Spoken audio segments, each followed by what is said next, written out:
I'm on vacation and my family said, Esther, make guacamole! so here's how you make it in a pinch. These are the things you're gonna need.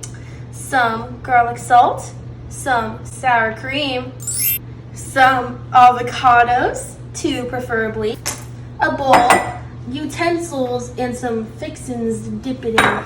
First, what you're gonna do is cut the avocado. Now make sure not to hurt yourself because that's not good. Like that. Get rid of that, no to that. And this is how I like to cut it. Ah! Then you take your spoon, you get the avocado and you put it in. Nothing hard to it.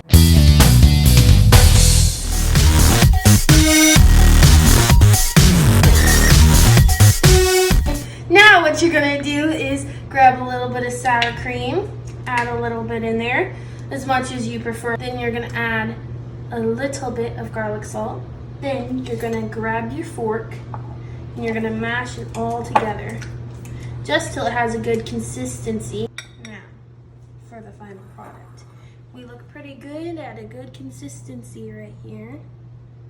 And now, to see the results. That's delicious.